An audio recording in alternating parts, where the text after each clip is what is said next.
Ponemos los ahorros a trabajar como cada semana con ayuda de los mejores. Ya me acompaña al otro lado del teléfono Manuel Llamas. ¿Cómo estás, Manuel? ¿Qué tal? Muy buenas tardes. Muchas gracias por acompañarnos una semana más, igual que lo hace ya también Domingo Soriano. ¿Cómo estás, Domingo?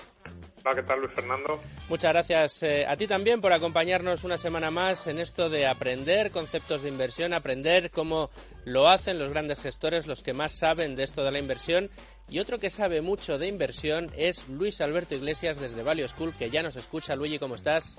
Muy bien, buenas tardes, Mister. Muchas gracias por acompañarnos también en el día de hoy, y un día importante el día de hoy porque nos acompaña un verdadero experto, nos va a enseñar un poco cuáles son sus tesis de inversión y cómo se encuentra el sector en estos momentos, recordando cómo meses atrás nos impactaba de lleno la crisis del coronavirus. Tenemos con nosotros hoy, y es un placer poder saludarle, a Miguel de Juan, asesor del fondo Esfera 1 Argos, actualmente bajo la entidad de Ambank. ¿Qué tal, Miguel? ¿Cómo estás? Muy bienvenido. Buenas tardes, Luis Fer, y a todos los oyentes y al resto de los contertulios.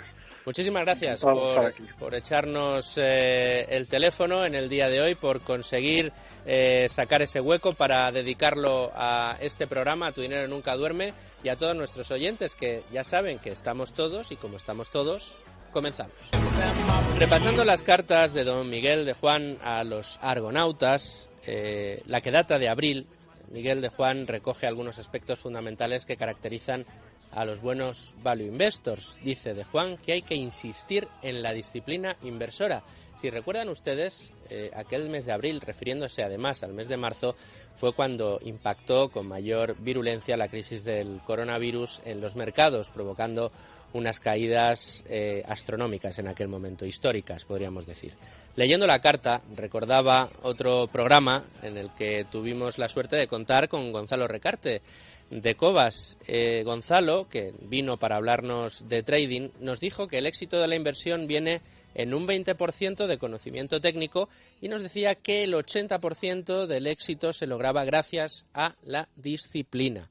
Otros grandes inversores que han pasado por el programa, como Fernando Bernaz, Álvaro Guzmán, Iván Martín, por citar solo algunos de ellos, también nos han insistido mucho en la disciplina a la hora de invertir, y más en tiempos de tribulaciones como los que hemos vivido. Casi podríamos decir que todos estos inversores, todos los invitados que han ido pasando por el programa a lo largo de estas temporada y media que llevamos en Tu Dinero Nunca Duerme, nos han ido preparando poco a poco, dándonos consejos poco a poco, enseñándonos a invertir poco a poco, para encontrarnos precisamente en momentos como los que hemos vivido. ¿Cómo vivió el sector aquellos días terribles de marzo y abril cuando impactó el coronavirus? ¿Cómo afrontan los gestores independientes como Miguel de Juan la comunicación con sus inversores cuando la renta variable estaba sufriendo como nunca?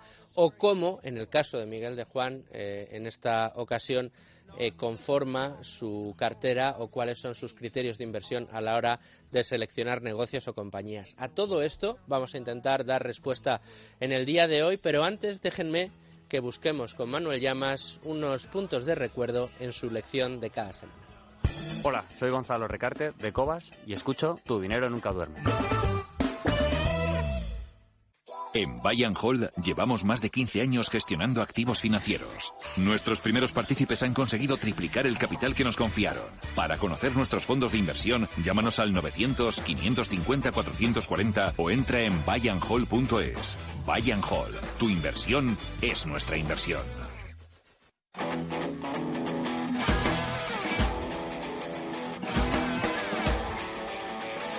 Manuel, quería buscar contigo, decía yo, un recuerdo un poco más fresco de cómo fueron aquellos días de marzo terribles para la renta variable, en el que el pánico se apoderó de los mercados, y yo, que tengo una memoria a corto plazo terrible, pues no recuerdo exactamente cómo fueron aquellos días, cuáles fueron las caídas, en qué plazas fueron más fuertes, y por eso digo, qué mejor que echar mano de Manuel Llamas y que nos recuerde aquellos momentos.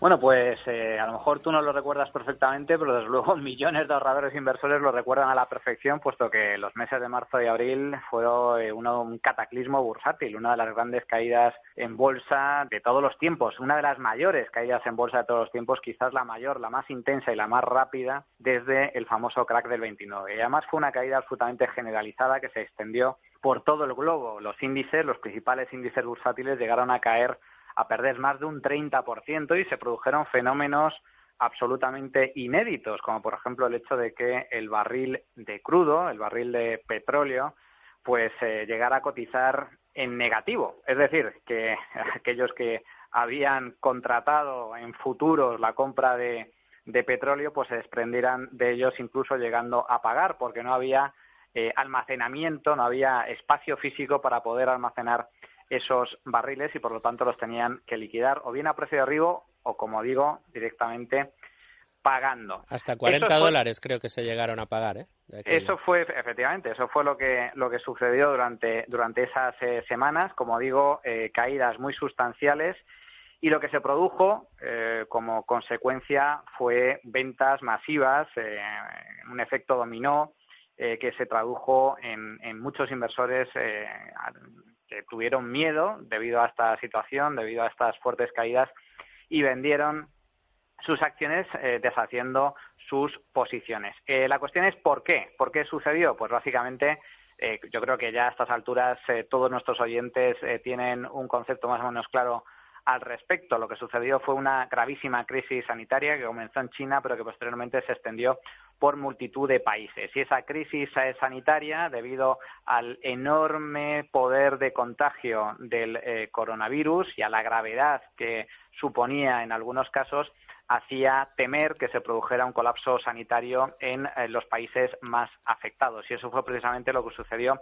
en algunos países ricos como España o Italia, pero también Reino Unido, Estados Unidos, Alemania, Francia, etcétera, que en algunos casos se vieron obligados a llevar a cabo un estricto confinamiento, es decir, una cuarentena pura y dura. Una cuarentena que en última instancia se tradujo en una parálisis absoluta de la actividad económica, con la consiguiente pérdida en acciones, con la consiguiente caída de las bolsas mundiales debido precisamente a esas pérdidas que se iban a registrar por parte de numerosas multinacionales. Ahora bien, ¿qué es lo que hicieron algunos? Y en este caso me pongo yo como ejemplo, simplemente a modo de experiencia personal, a diferencia de otros muchos inversores que debido a estas fortísimas caídas vendieron sus posiciones. Yo directamente durante esas semanas no miré los índices, absolutamente no miré ninguna de mis posiciones ni de mis fondos de inversión, porque confiaba y sigo confiando plenamente en los gestores en los que deposité mis ahorros, y como consecuencia pues no registré esas pérdidas. De ahí precisamente lo que comentabas tú antes, Luis Fernando, la importancia de la disciplina, que es algo que venimos repitiendo programa tras programa. Tener una idea clara, un plan de inversión muy claro y muy sólido para no dejarse llevar por los sentimientos en cada momento. Y ya termino con un consejo para nuestros oyentes, que hagan el ejercicio de qué hubiera pasado si hubieran vendido sus acciones, o si hubieran, en un ejercicio hipotético, si hubieran vendido 10.000 euros en el peor momento de la crisis del coronavirus, cuál hubiera sido la pérdida registrada, o, por el contrario, qué hubiera pasado si hubieran comprado acciones en el peor momento del coronavirus. Bueno, pues ahí queda esa reflexión. Hablabas tú de consejos y hablabas también de disciplina. Sobre disciplina y consejos sobre la misma es de lo que quiero preguntar ya a Domingo Soriano. Hola, soy Martín Güete, fundador del proyecto de Programa en Espiral. Y yo escucho Tu Dinero Nunca Duerme. ¿Quieres rentabilizar tus ahorros? Si piensas que la inversión requiere paciencia y disciplina, ponte en contacto con Equam Capital 91 755 69 74 o visítanos en equamcapital.com. Equam Capital. Domingo Soriano, hablaba yo de consejos, bueno, hablaba Manuel de consejos, daba el consejo de mirar qué hubiera pasado si nos hubiéramos dejado llevar por el pánico, hubiéramos vendido en aquel momento o si lo hubiéramos aguantado. Y precisamente de eso te quería yo preguntar, Domingo, de esa disciplina de la que hablábamos, cuán importante es y sobre todo porque somos humanos y todos, como hemos repetido muchas veces en este programa, además de invertir tenemos que saber dormir y estar a gusto con uno mismo y con las decisiones que ha tomado, y en tiempos de pánico en los mercados no siempre es fácil mantener esa calma. ¿Cuán importante es esa disciplina y cuáles son los consejos que nos puedes dar, los trucos, si quieren ustedes llamarlo, para poder mantener esa disciplina correctamente en tiempos de tribulación. Pues fíjate, dabas antes esa frase de que un inversor exitoso es un 20% de conocimiento y un 80% de disciplina. Pues hoy lo que voy a empezar es decir que no sé si estoy muy de acuerdo con la frase, o al menos no si la entendemos como normalmente se entiende, ¿no? O un primer vistazo. ¿Por qué digo esto? Porque sí que es cierto que es fundamental la disciplina. Tenía razón Manu cuando comentaba que si en las peores semanas del mes de febrero o de marzo pues hubiéramos vendido, pues nos habríamos perdido el rebote que hubo luego. Pero digo no estoy de acuerdo porque cuando se plantea esa frase de 20-80 parece que hacemos de menos al conocimiento y eso sería un error. Pero sería un error también desde el punto de vista de la disciplina. ¿Qué quiero decir? Lo que quiero decir es que es mucho más fácil ser disciplinado si tienes un enorme conocimiento previo que te respalde. Entonces, por ejemplo, si tú eres un inversor, si tú compras empresas, si tú seleccionas empresas, cuando llega el momento de pánico, si tú tienes un convencimiento pleno en tu tesis de inversión, si tú te has pasado horas y horas estudiando los balances, analizando quién está al frente de esa empresa, has hablado con ellos, los has visitado, es decir, lo que hace un buen gestor y lo que hace un buen analista, es mucho más fácil que mantengas la disciplina, que no te entre el miedo, que no te entre el pánico. ¿Por qué? Porque tú tienes un agarre muy sólido, tu fundamento tiene unos cimientos muy sólidos. Si tú no tienes todos esos conocimientos, claro, la disciplina también se te evapora, porque empiezas a dudar, empiezas a decir, claro, no, yo invertí porque esta empresa tenía un par de ratios que estaban bien, tenía buena pinta, leí en un par de blogs que la empresa estaba barata, pero a ver si me he equivocado, a ver si no es así, y es lógico, es decir, son dos cosas que van de la mano. Por eso yo más que 20-80 diría 50-50 o 100-100. 100-100 ya sé que no se puede tener más de un 100%, pero un poco en la idea de que son dos cuestiones que se retroalimentan. Y luego una segunda cuestión que yo creo que también es muy importante, que muchas veces cuando manejamos estos términos de disciplina del inversor, pensamos en los malos momentos, ¿no? Y decimos, te cae la bolsa durante unas semanas y decimos tienes que ser disciplinado, no cometas el error clásico de dejarte llevar por el pánico, etcétera. Pero cuidado, la disciplina también es en el sentido contrario. También para esto ayuda mucho el conocimiento. Es decir, cuando está subiendo la bolsa, en esas semanas de rebote, también tenemos la tentación de saltarnos las normas que habíamos dicho de no comprar con euforia. De hecho, muchas veces casi es más importante la disciplina en esos momentos, ¿no? Y lo mismo, saber lo que se está haciendo, saber si uno tiene fundamentos para decidir si comprar o no una empresa, por qué la estás comprando o no comprando, es fundamental en los malos y en los buenos momentos. Y una última cosa, que es que mucha gente dirá, pero tú has dicho en alguna otra ocasión que para los inversores medios es peligroso invertir en empresas individuales a no ser que tengan un conocimiento, se lo hayan estudiado muy bien.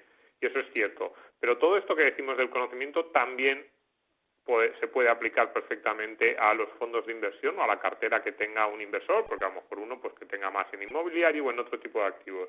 Es decir, saber en qué estamos metiendo el dinero, cuáles son las razones que nos llevan a hacerlo, cuáles son los motivos, la filosofía de esos fondos en los que nosotros invertimos, si estamos o no de acuerdo con ellos, si confiamos en los gestores.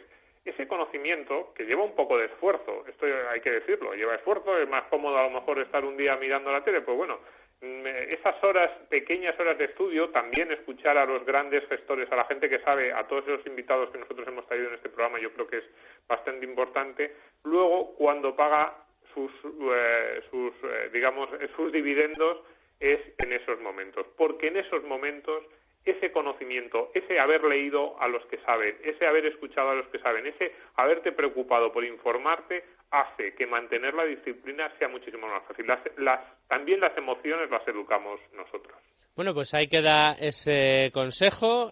Como siempre, Domingo, dándole una vuelta de tuerca a los argumentos, ese 100% conocimiento, 100% disciplina. Yo creo que nos ha servido y mucho. Así que con todo esto, con la lección de Manuel y la pizarra de Domingo, nos vamos directos a la tertulia. Soy Sergio Fernández Pacheco de Alvalor y escucho Tu dinero nunca duerme. ¿Estás harto de bajas rentabilidades? ¿No quieres seguir pagando altas comisiones? Traspasa tus fondos de inversión a Finicens y podrás obtener una mayor rentabilidad. Más información en el 910-483-004 y en finicens.com. Finicens, especialistas en inversión pasiva. Para que un inversor pueda sacar el máximo partido de su operativa, no depende solo de estar informado, sino también formado. En IG ofrecemos cursos para todos los niveles. Descubre más en www.ig.com. El 68% de las cuentas de inversores minoristas pierden dinero en la comercialización con CFD con este proveedor. Su capital está en riesgo.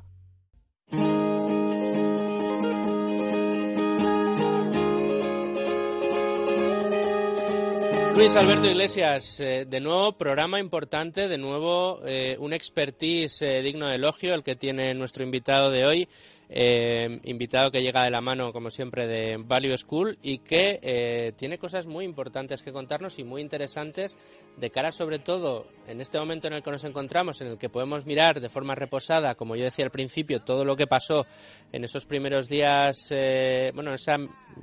esos últimos días, mejor dicho, esas 2 últimas semanas de marzo y el mes de abril, y ver también, repasar a la luz de estos acontecimientos cuáles son sus tesis de inversión. ¿No es así, Luis? Pues sí, Miguel de Juan, bueno, ya vamos a ver que tiene mucho que contar, es un gestor al que yo aprecio mucho, además también como persona. En el tiempo en que llevo trabajando para Value School, pues he tenido el privilegio de conocer a gestores como Miguel, y los que me conocen saben que digo, mira, desde luego es una de las satisfacciones del trabajo que desempeño en conocer a profesionales que además son buenos seres humanos, buenas personas, ¿no? Así que me alegra mucho que Miguel haya aceptado la invitación. Y bueno, sin más, voy a hacerte una pregunta, porque si recuerdas, Miguel, allá por, marzo más o menos, cuando empezamos a ver las caídas que desencadenó el coronavirus y toda esta incertidumbre, recuerdo que te puse un WhatsApp que decía, madre mía, ¿has visto cómo está cayendo pues tal acción o tal mercado? Digo, joder, esto, el que tenga liquidez se van a poner las botas. Y tu respuesta me tranquilizó, me trajo los pies de nuevo a la tierra, me dijiste, paciencia, no precipitarse. Y yo digo, mira, esa es la clave del profesional. Es decir, porque el profesional vea el mercado caer un 30%, no se va a lanzar a por empresas, entiendo que no se va a improvisar una inversión se cocina a fuego lento, tenéis vuestro análisis, vuestro proceso, y esas oportunidades a lo mejor, bueno, la pregunta es, ¿cómo las aprovechaste? Si las aprovechaste, y si no, pues ¿cuál es esa postura que en tu caso, adoptaste ante ese mercado revuelto que nos encontramos en la primavera? Bueno, lo primero, muchas gracias a todos, ¿no? Y además a ti ya sabes que te aprecio también bastante. Respecto a aquella época en marzo, que básicamente te despertabas cada día casi con una caída brutal y al día siguiente volvías a tener otra. Entonces, ahí lo primero, sí es cierto que largos siempre mantenemos una posición de liquidez bastante sustanciosa, pues del orden del, mínimo te diría un 10% y máximo en torno a un 30-40 más o menos de forma habitual. Pero de aquella creo recordar que estábamos con un 30% más o menos de liquidez. Entonces, el problema muchas veces es cuando te empieza a caer, y además te caía todo, la sensación que suelen tener los inversores es generalmente de pánico, Dios mío, ¿esto dónde va a terminar? Y por otro lado, están luego los otros optimistas que, esto no hay ningún problema, esto se recupera enseguida, ha caído un 5%, tenemos que empezar a comprar ya. A ver, chicos, que la historia precisamente nos demuestra que los mercados no son así. Primero, era una situación totalmente diferente de lo que podíamos haber visto a lo largo del último siglo, en la que, no tanto por las caídas, que las caídas, pues como comentaba antes Manuel Llamas, en el crash del 29 fueron todavía peores, y además durante 3 años. En este caso, la situación, digamos, más significativa o más diferente era precisamente todo lo que llevaba implicado el tema de la pandemia, con el cierre, el parón económico que tenía. Entonces, como no sabías exactamente cuánto iba a caer y cuándo iba a empezar la situación a normalizarse, el consejo de la paciencia a mí me parecía normal. En mi caso, teníamos, como digo, bastante liquidez. También es cierto que estaba cayendo bastante prácticamente todo. Entonces, mi primer objetivo era tratar de caer lo menos posible. Por eso reduje posiciones en algunas compañías, pero a la vez estaba comprando otras. estuve comprando tanto de compañías que teníamos en cartera ya anteriormente y que las veía, pues, que el precio que se nos ofrecía, sin saber si iba a seguir cayendo, pero era lo suficientemente atractivo, y como a la vez estaba generando liquidez por si seguía recortando, pues sabía que iba a tener siempre capacidad de disparo. E incorporando compañías nuevas que hasta ese momento pues no habíamos podido incorporar. Básicamente fue eso un poco la actuación de cara al mercado de gestión del fondo. De cara a los clientes, pues en nuestro caso además es que se nos complicó con el tema de la intervención por parte de CNMV de Esfera, la parte de la agencia de valores. Pero claro, lógicamente los clientes de la gestora, los clientes de los fondos, los inversores de los fondos, pues estaban preocupados de qué iba a terminar pasando. Entonces a nosotros se nos juntó, digamos, la tormenta perfecta, caídas de mercado, los clientes que no podían ni entrar ni salir, nosotros calmándoles, yo hablo bastante con los inversores, con los argonautas, y tratando pues de explicarles todo lo que yo estaba viendo en esos momentos, para que supieran que no pasaba nada respecto al fondo, sí que podíamos seguir operando perfectamente, pero que lógicamente había un plus de incertidumbre por la parte de la intervención. En el caso de la gestión del fondo, la verdad es que funcionó, sin saber lógicamente cuándo iba a rebotar el mercado, cuándo se iba a disparar, pero cuando hablamos de la disciplina inversora que comentabais antes, Luis, se trata un poco de eso. Es decir, como decía Domingo, tienes que saber lo que estás comprando para que cuando llega el momento puedas aprovechar la oportunidad y comprar.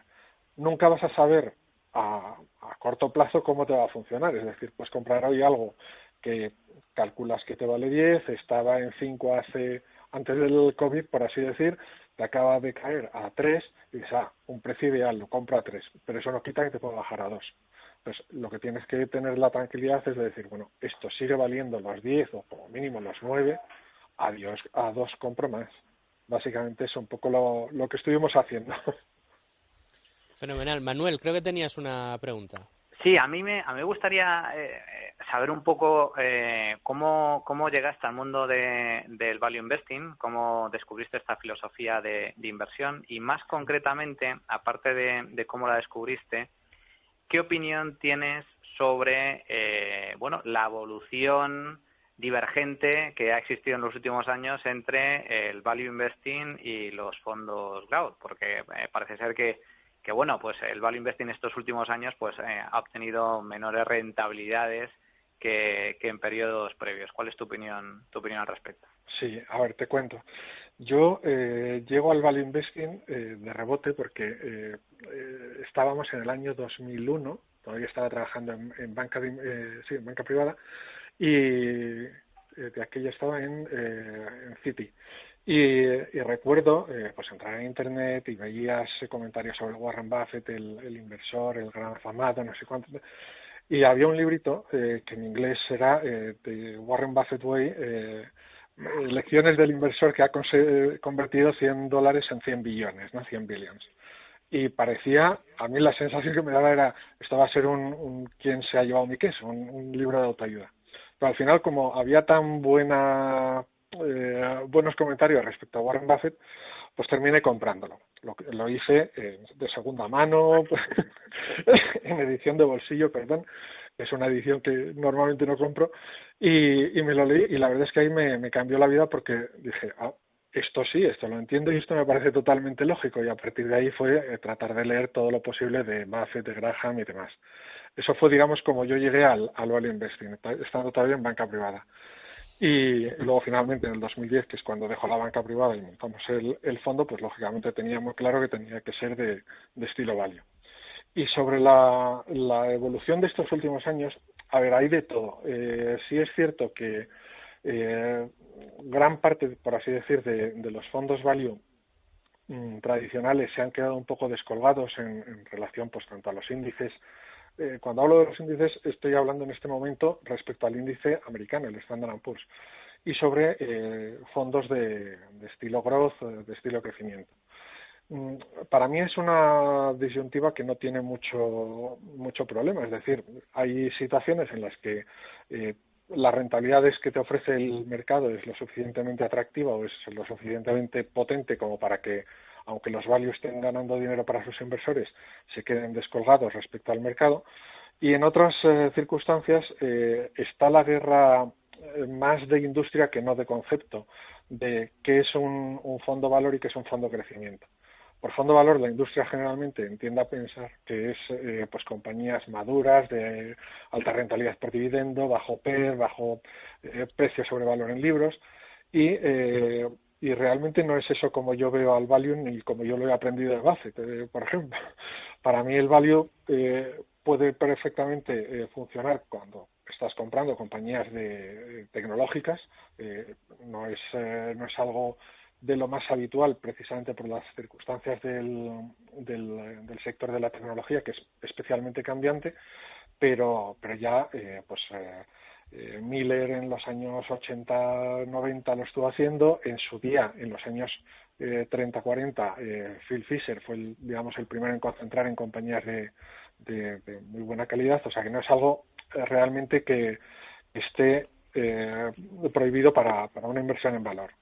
Y luego puedes comprar perfectamente compañías pues del tipo NetNet, de las típicas asociadas a Benjamin Graham. Entonces, yo creo que en estos años lo que ha pasado es que el mercado americano ha tenido una rentabilidad anual realmente excepcional, del orden del 12-13% de media desde el año 2009, si no recuerdo mal, y es una rentabilidad que los que están invirtiendo a través de fondos índice o de fondos de crecimiento como tal tienen que saber que está por encima de la media histórica, es decir, ojito que eso a lo mejor no termina durando para siempre. Y por otro lado, la parte de los fondos value también está en una situación rara, en el sentido de que cosas que antes estabas comprando pues directamente no terminan de funcionar. ¿En qué te fijas tú cuando, digamos, para empezar a mirar una empresa? Bueno, ahora por lo que nos has dicho, entiendo que a ti la parte de la calidad, que la empresa sea sólida, esas ventajas competitivas de las que hemos hablado, ¿te gusta? No sé si también vas buscando o te gustan también ese tipo de inversión más value, ese deep value de buscar las colillas, esas empresas muy, muy baratas que tengan un enorme descuento, o no sé si hay algo que tú vayas buscando, digamos, una lucecita que tú dices, si eso destaca, me pongo a estudiarla. No digo invertir directamente, pero si hay algún dato, una cifra o una característica que en cuanto la ves dices, esta merece la pena que le dedique unas horas. Yo creo que por haber aprendido el value a través de Buffett, pero ya un Buffett, no el del partnership, sino ya en Berkshire Hathaway, mi primera intención es buscar compañías pues de alta calidad, con buenos márgenes, sin deuda y demás. Pero nunca he descartado el que se encuentre una compañía pues de tipo NetNet, es decir, realmente tirada en precio, aunque el negocio en sí sea bastante mediocre, pues aprovechar y comprarlo, porque al final es pues un billete de 100 que te lo ofrecen a 50 o menos. Bueno, pues lo compras, porque estás ganando dinero sabiendo que realmente la compañía vale más. Y funcionan, son inversiones que nos han funcionado. Pero por tendencia, digamos, sí que prefiero estar en compañías generadoras de valor, que son capaces de incrementar su valor intrínseco a lo largo del tiempo, sencillamente porque estás más tranquilo, sabiendo que no tienes que andar rotando mucho la cartera, que siempre supone un coste para el inversor, para el partícipe del fondo, y dejándote llevar por esa buena compañía. Lo complicado, lógicamente, es encontrar aquella que te cumpla todos los requisitos y encima esté lo suficientemente barata. Pero sí es relativamente sencillo, sobre todo para un fondo pequeño como es el nuestro, pues encontrar ese tipo de empresas. Algunas son pues muy grandes y otras son muy chiquititas en cuanto a capitalización, pero tienen el mismo tipo de planteamiento. Buscas pues que estén bien. Primero, y creo que lo comentabas antes en tu reflexión, Buffett dice que las tres primeras palabras más importantes del mundo de la inversión es margen de seguridad, es decir, comprar siempre por debajo de lo que vale algo. Y yo he añadido muchas veces cuando lo he explicado que las segundas tres palabras, es decir, la tercera, cuarta y quinta, la cuarta, quinta y sexta, deberían ser círculo de competencia, que es un concepto suyo también, pero que básicamente viene a referirse a solamente puedo entender que estoy comprando algo barato, solamente puedo calcular bien el valor de algo cuando estoy invirtiendo en algo que conozco. Entonces, hay sectores pues que directamente ni me planteo el mirarlos porque están fuera de mi círculo de competencia. Me llevaría más tiempo entender lo que me están contando que el análisis directo de la compañía. Automáticamente descartas una serie de sectores y en otros vas viendo compañía a compañía y vas encontrando alguna en la que sí que te encaja algo. Principalmente, pues eso, vas viendo sus márgenes, vas viendo pues si están bien gestionados o no, si pagan dividendo o no lo pagan. No es algo que necesite, pero si lo paga y es un dividendo razonable me parece bien, me parece una buena señal. El que no tengan deuda o que la deuda no sea excesiva, que no tengan cosas raras en sus cuentas, ese tipo de cosas. Oye, Miguel, ahora que me cedes la palabra a Luis Ger. Sí, claro, hombre. Fenomenal. Mira, quería preguntarte ahora que has aludido a sectores, para bajar un poquito más a tu gestión y acercarnos a tu cartera.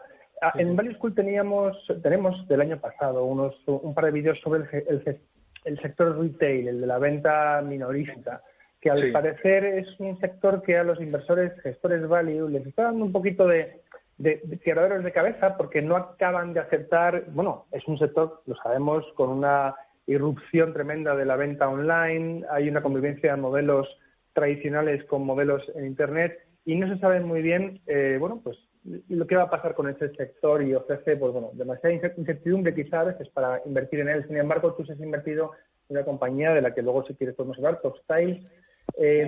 ¿Cómo ves tú el sector? ¿Cómo valoras esta disrupción de la tecnología online? Y en caso de esta compañía encima tenemos el asunto del Brexit. Bueno.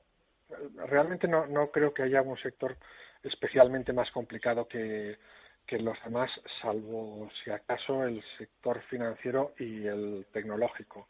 El tecnológico habría que diferenciar qué tipo de tecnología, ¿no? Y la dificultad principal en la tecnología básicamente es por el tema de la capacidad de innovación, que es un punto muy a su favor, pero a la hora de analizar el futuro de los flujos de una compañía, pues es un problema, porque lógicamente te encuentras siempre con que te pueda surgir una nueva tecnología que te desbarate toda la previsión que hayas podido realizar. En el sector retail en concreto, y en el caso, por ejemplo, de Topstyle, que es una compañía líder en Reino Unido, del sector baldosas, azulejos, mosaicos y demás, el sector retail tienes la ventaja principal de que suelen ser compañías en las que te es fácil entender cómo funciona, por qué está ganando dinero, por qué lo puede perder, cuáles pueden ser los puntos fuertes y débiles, dónde puede venir un riesgo añadido. Pero, por otro lado, tienes que la competencia pues suele ser bastante habitual. Por ejemplo, ahora lo que comentabas del tema de la irrupción de la tecnología, de las ventas online, es un cambio estructural realmente significativo. Y a lo largo de estos meses que hemos estado viendo del proceso de la pandemia y demás, se ha visto que lo que es el canal digital realmente es un canal que funciona.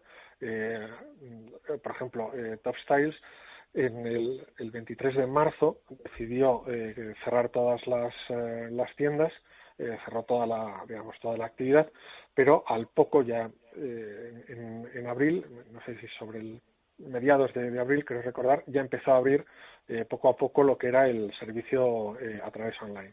Y desde entonces han ido abriendo tiendas físicas y demás. La capacidad de la venta online, la ventaja que te da es que te permite acceder a situaciones, pues imagínate como esta, de un parón brutal a nivel económico de las tiendas físicas reales y poder seguir sirviendo a tus clientes. Entonces, en ese sentido, la tecnología sí que es un apoyo para todas las compañías. Estoy pensando, por ejemplo, en otra compañía del sector retail, que es Inditex, que la tenemos aquí en casa, en España, y que la parte de las ventas online pues también están funcionando. Eso no significa que vaya a desaparecer la parte física, ni en Topstyle, ni en Inditex, ni en cualquier otra, pero sí es cierto que, lógicamente, hay sectores que se pueden ver más afectados u otros con el tema de la irrupción de la tecnología y el cómo acceder, digamos, los consumidores a los productos y servicios a través de las tiendas online. Una pregunta sobre esto, porque Sí. Top Tiles, para el que no lo conozca, creo que es una cadena de azulejos, de este tipo de productos, algo parecido a lo que en España puede ser porcelanosa o similar. Sí, exacto. Es que me ha parecido muy interesante lo que decías de que también para este tipo de productos, quiero decir, el canal online, pues rápidamente pensamos en esta pandemia, ¿no? Nos hemos quedado encerrados en casa, el producto, pues desde las cosas del súper hasta la ropa, pues se habrá disparado. Pero incluso en un producto que en teoría parece que es que necesitas ir a la tienda a ver, que te aconseje el tipo sobre qué tipo de azulejos puedes necesitar para la cocina o el baño, también aquí están creciendo mucho y se está sustituyendo el canal físico por el online. No, sustituyendo no. En estos meses que hemos pasado de la pandemia y del parón económico, les ha servido para seguir manteniendo, digamos, el apoyo de venta. Pero lógicamente, como bien dices, es un sector en el que tú tienes que ir, tocar, ver la textura, ver los colores con la luz natural. Y lo que han estado haciendo ha sido seguir sirviendo, porque en Inglaterra, por ejemplo, lo que ha pasado es ha parado toda la actividad económica, pero claro, el que quería hacer sus cosas en casa y eso en manitas y dice, pues voy a reformar el suelo de la cocina, pues aprovecha, sí que puede hablar, porque a través del canal online tenían acceso para poder hablar con asesores y demás que les pudieran decir pues cuál era la baldosa que mejor les iba o qué cerámica podía funcionarles mejor. Y en ese sentido han estado teniendo pues como un 20% digamos de actividad. Pero realmente es un sector, al menos el de las baldosas, en el que lógicamente no lo puedes hacer todo por internet. Es decir, si puedes comprarlo, te lo pueden llevar a casa, puedes ir en el click y collect que le dicen y recogerlo directamente, pero hay otra parte que no es como llevar un libro a casa, es decir, no te pueden llevar una baldosa que te pesa además cada una como 4 o 5 libros, ¿no? Tienes que llevar un montón de baldosas, entonces eso tienes que hacerlo de una forma diferente. El canal online lo que te sirve no es para canibalizar ventas o para sustituir de una línea de negocio a otra, sino directamente para complementar. Entonces, de hecho, en Top Styles creo recordar que el crecimiento en el número de ventas que se estaban haciendo, te hablo hasta el 2019, por parte de la gente que entraba primero en la página web para ver todo el catálogo y luego sobre ese catálogo lo que hacían era tener una pequeña referencia de pues 4 o 5 gamas de productos, de baldosas, de mosaicos, azulejos y demás, y luego ya iban a la tienda y ahí es donde ya el asesor profesional ya les recomendaba cuál era el que les podía encajar mejor. Correcto. Estamos hablando de... Bueno, la verdad que en este programa hemos escuchado a Value Investors decir que no quieren ni oír hablar prácticamente de las empresas dedicadas al sector retail. También hemos escuchado otros inversores y grandes gestores que pues no se fían mucho de las empresas tecnológicas. Yo quiero abordar otro asunto que yo creo que le tendremos que dedicar mucho tiempo en este programa también, que es el de la concentración de carteras. La tuya está bastante concentrada. A mí me gustaría que nos explicaras un poco qué riesgos o ventajas tiene el tener esta cartera tan concentrada, porque si aquí hemos hablado de algo es de la virtud de tener tus inversiones diversificadas, pero tenemos que explicar la diferencia entre tener una inversión muy diversificada y la ventaja de tener una cartera concentrada dentro de tu selección de carteras. Sí, a ver, yo no sé si recordaréis, o sea, habréis visto, seguramente sí, una gráfica que es, digamos, te marca en los ejes del X e Y y una parábola que digamos, partiendo desde la derecha va cayendo hacia, digamos, quedarse estabilizada, ¿no? En una curva que representa cómo va disminuyendo el riesgo de una cartera, es decir, la volatilidad de esa cartera en función de cuántos títulos incorporas a la cartera. Bueno, pues cuando ya prácticamente, digamos, no merece más la pena el incorporar un nuevo título a la cartera, porque la diferencia en cuanto a volatilidad pues es básicamente nula, está entre los 20 y 30 títulos, ¿vale? Ahí, evidentemente, hay fondos que por su estrategia pues prefieren tener una cartera pues, de 100 títulos en su fondo, y me parece fenomenal. En mi caso, yo traté de diseñarlo pues siguiendo un poco los consejos de Buffett, que sí que tiene una cartera siempre muy concentrada, y básicamente la idea es, si yo entiendo que una compañía me merece la pena tenerla en cartera, lo que quiero es que me pese, porque entiendo que vale bastante más de lo que me pide el mercado. Entonces, quiero apostar por ella. Pero esas apuestas tienen la ventaja de que si aciertas te van a dar una mayor rentabilidad cada una de ellas, su peso en rentabilidad se va a notar mucho más en el conjunto del fondo, y tiene la desventaja de que te puede pasar al revés, que te equivoques, metas la pata y que si pierdes la mitad de una compañía y te pesa el 5%, pues estás perdiendo un 2,5% en el fondo, mientras que si solamente tuvieras un 1%, pues perderías un 0,5%. Entonces, la forma, en mi caso, de gestionar esa parte del riesgo es manteniendo siempre una posición muy importante de liquidez. Eso sí que nos ha permitido, pues a lo largo de los años, empezamos, bueno, oficialmente fue en 2010, a finales del 2010, pero realmente yo empecé a operar el 21 de enero del 2011, entonces llevamos casi 10 años en el tema de la gestión del fondo, y en todo este periodo la verdad es que cuando hemos caído, digamos, hemos caído menos que el mercado, y cuando hemos subido no hemos subido tanto en líneas generales, alguna vez sí, pero no es lo habitual, pero sí que nos permite en el conjunto el haber batido al mercado. Hablo siempre con dividendos brutos.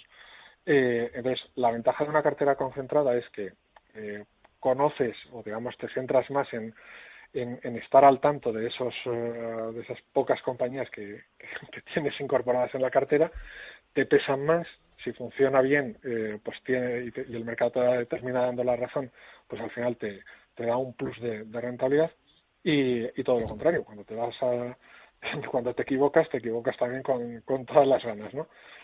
Afortunadamente nosotros en estos momentos estamos con 22 acciones en cartera. Prefiero estar más cerca siempre de 20 que no de 30, pero bueno, podemos variar. Ahí la verdad es que tampoco tenemos mucho problema en tener 18 o tener 28 títulos en cartera. Comprendido. Manuel. Oye, acabas de comentar un poco, bueno, tu tesis de inversión en Top Styles y tu visión al respecto del sector retail, pero a mí me gustaría saber tu opinión sobre pues una de las grandísimas empresas españolas, si no la más grande, que es Inditex, que es un gigante a nivel textil, y además es fruto de ciertas polémicas, puesto que hay también algún gestor value de gran prestigio que siempre comenta que uno de sus grandes errores es no haber invertido en Inditex hace tiempo, ¿no? Y me gustaría saber cuál es tu visión al respecto, y si crees que sigue teniendo una tendencia favorable en los próximos años. A ver, personalmente pienso que sí, de hecho por eso la tengo en cartera y la seguimos manteniendo. Ahora mismo nos supone algo más del 5% de la posición del fondo. Parte por la plusvalía, también es cierto. Pero, a ver, Inditex para mí, coincido contigo, Manuel, desde mi punto de vista es la mejor empresa española. No es la que más me pesa en el fondo, porque es Ferrovial, que me encanta, pero como modelo de negocio lo veo como más potente Inditex. Yo creo que recorrido sigue teniendo. Para mí Inditex tiene un valor en torno a los 32, 35, apurando muy al alza, euros por acción. Entonces, margen, desde mi punto de vista, tiene. Yo la incorporaría dentro de lo que sería la parte, digamos, de lo que hablábamos antes, de las empresas compounder, de las empresas creadoras de valor. Saber que, imagínate, si en este momento tiene un valor intrínseco para mí de 32 euros por acción, sé que a largo plazo ese valor va a ir creciendo. Entonces, si yo la tengo comprada pues a niveles de 23, pues no tengo ningún problema en mantenerla, porque por un lado te voy repartiendo un dividendo más que jugoso, que además va a ser creciente con el tiempo. Es una compañía que no tiene deuda, está hiper bien gestionada, su modelo de negocio funciona, incluso durante el problema del COVID lo que han hecho, no a nivel tanto de empresa económica, me refiero, no a nivel de negocio, que no podía hacer nada más que quedarse cerrados, sino a nivel de cómo han actuado con respecto a ayudar a la gente. A mí todo eso me gusta, ¿sabes? Son al final comprar una acción es comprar una parte de una sociedad, de una empresa, con lo cual somos socios. Pues tener de socios a gente como Amancio Ortega o tener de directivo a Pablo Isla y ver las cosas que están haciendo, a mí la verdad es que me deja dormir perfectamente. O sea, no tengo ningún problema en mantenerme con ella durante años y años. Oye, Miguel, una pregunta acerca de tu fondo. Mira, hace unas semanas tuvimos a los amigos de Finicens hablando de los benchmarks, es decir, los índices contra los cuales se compara la gestión de un fondo, por ejemplo, de gestión activa como puede ser el tuyo. A lo mejor muchos oyentes no saben que esos gráficos de los índices que sirven de referencia se pueden consultar con dividendos o sin dividendos y la foto que ofrecen es completamente distinta. A ver, yo te quería preguntar, ¿por qué comparas tu fondo con índices de bolsa con dividendo bruto? El motivo real es que yo no pretendo inventar nada, es decir, como os comentaba al principio, yo empiezo a llegar al value a través de Buffett y a través de él llego a otros inversores value prácticamente todos extranjeros. De hecho, yo me enteré en 2003 de que existía Paco Paramés, que estaba gestionando aquí en España y demás. Y fue después de haber descubierto, digamos, todo el value. Y la mayor parte de los inversores que sigo son casi todos extranjeros. Y en el extranjero, al menos en Estados Unidos y Australia, que yo conozca, cuando hacen la comparación siempre se comparan contra el índice con dividendos brutos. Aquí en España, pues tradicionalmente no se comparaba contra el índice nada más que el nominal, y desde el 2014, si no recuerdo mal, los inversores value empezaron a compararse contra el índice con dividendo neto. La diferencia entre el bruto y el neto es un 1% de diferencia anual. Eso parece que no, pero bueno, es un 1% a favor del fondo, por así decir. Digamos que sales como que le bates al mercado por un 1% más de lo que lo harías si estuvieras incorporando el dividendo bruto.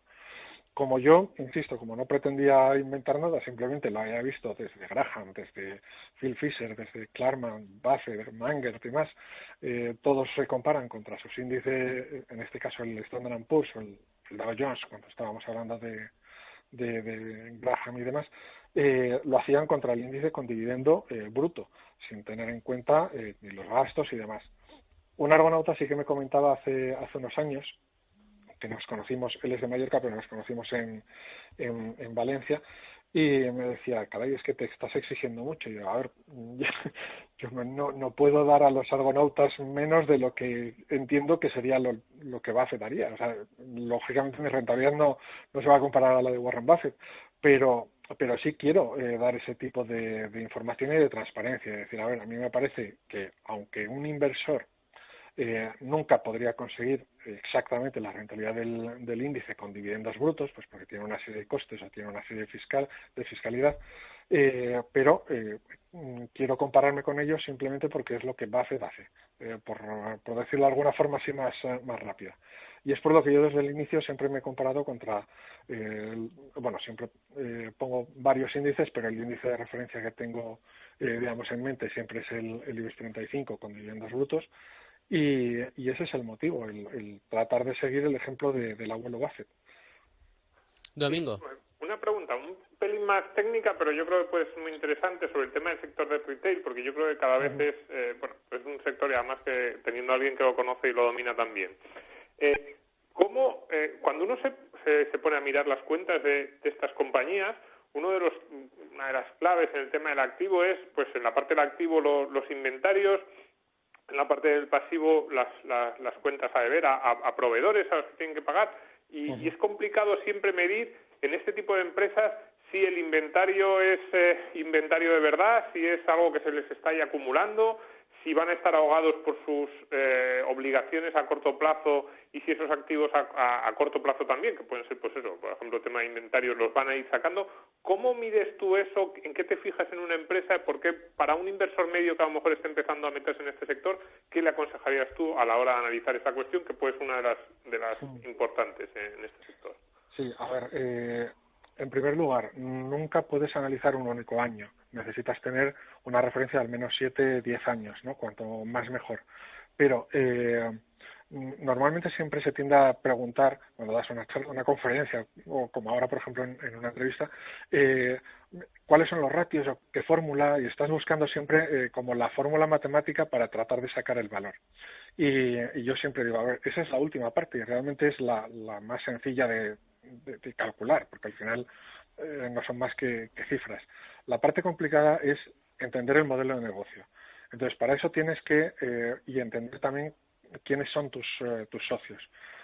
Cuando te estás leyendo a lo largo de varios años las cuentas de una compañía, estás viendo lo que hacen, cómo se relacionan ellos con los inversores, lo que están haciendo y lo que han planteado, tienes, digamos, un cierto conocimiento, pero nunca va a ser exacto, lógicamente, de cómo funciona esa compañía.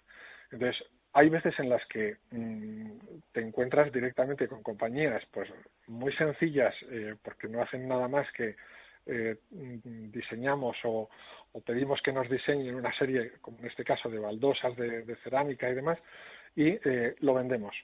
Damos un servicio más o menos personalizado a los clientes y cobramos por ello. Nos llevamos un margen, ves que los márgenes a lo largo de la historia pues han funcionado relativamente estables. En los últimos 2 años han empezado a disminuir un poquito, y cuando hablo un poquito es que el margen bruto, en vez de estar en el 61, ha pasado al 59, pero es porque han empezado a entrar no solamente en el sector retail, sino también en la parte comercial del sector cerámica, y eso, por competencia de precios, te reduce un poco el margen. Y un margen de un 59 es muy bueno, un margen bruto del 59.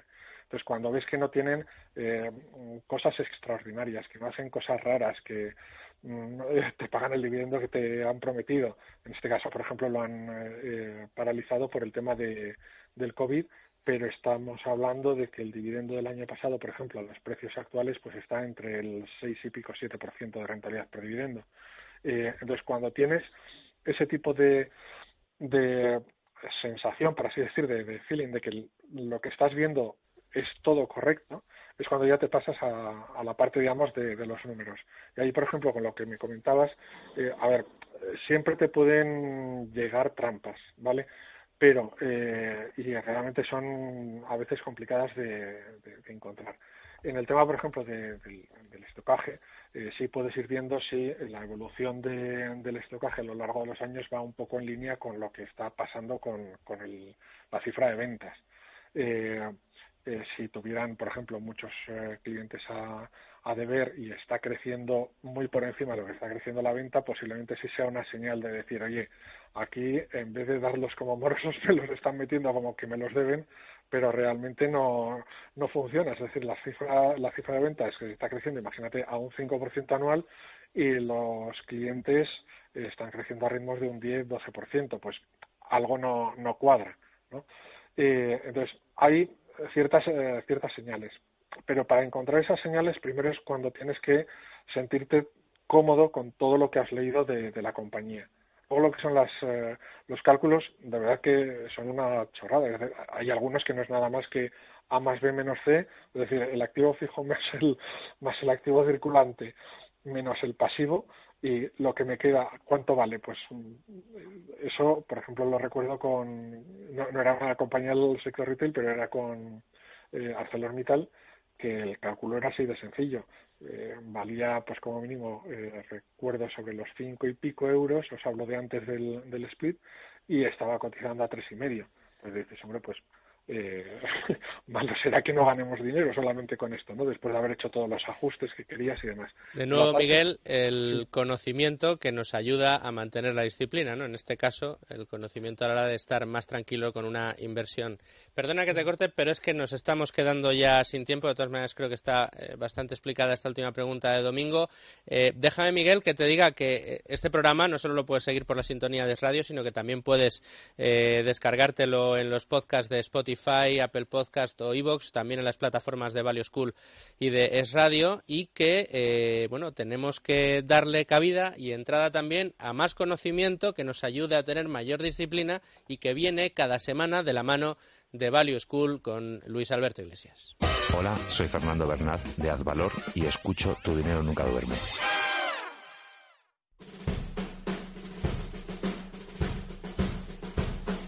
Luis Alberto Iglesias, la tiranía del reloj que no nos ha dejado terminar a Miguel esa última exposición, pero tráenos esas recomendaciones y ya rematamos con el saludo final, con la despedida. Vamos allá. Como hemos hablado del sector retail, voy a recomendar un vídeo que tenemos, una conferencia estupenda de Enrique García, que se titula en el canal de Value School de YouTube, Oportunidades de inversión en el sector retail, donde Enrique nos muestra cómo, a pesar de la incertidumbre y de la introducción de modelos de negocio nuevos, existen compañías muy bien posicionadas en este nuevo entorno competitivo. En segundo lugar, y para saber más de nuestro invitado de hoy, de Miguel de Juan, y de su libro quizás más popular, invito a los oyentes a que vean el vídeo de presentación del libro El inversor español inteligente, donde podrán conocer el pensamiento de Miguel y su estilo inversor-gestor, largo y tendido, porque es un vídeo de 1 hora y cuarto más o menos, como suelen ser los típicos de Value School. Después vamos a recomendar un vídeo que sacamos hace unas semanas acerca de algo muy popular, pero con mala reputación, como son los derivados financieros.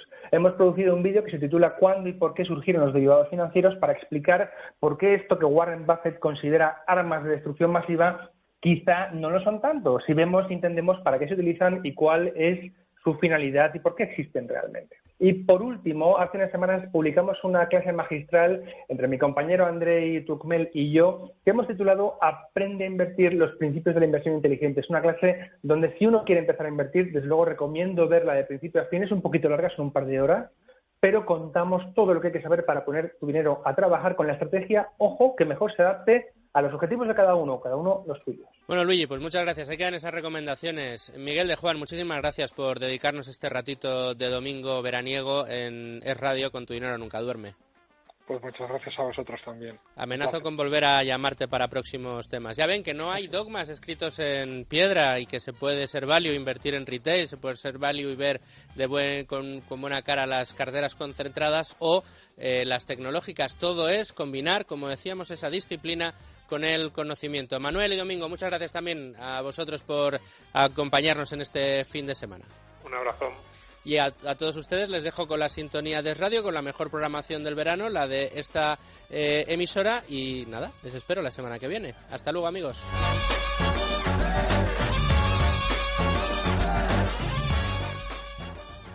IGE te ha ofrecido este espacio.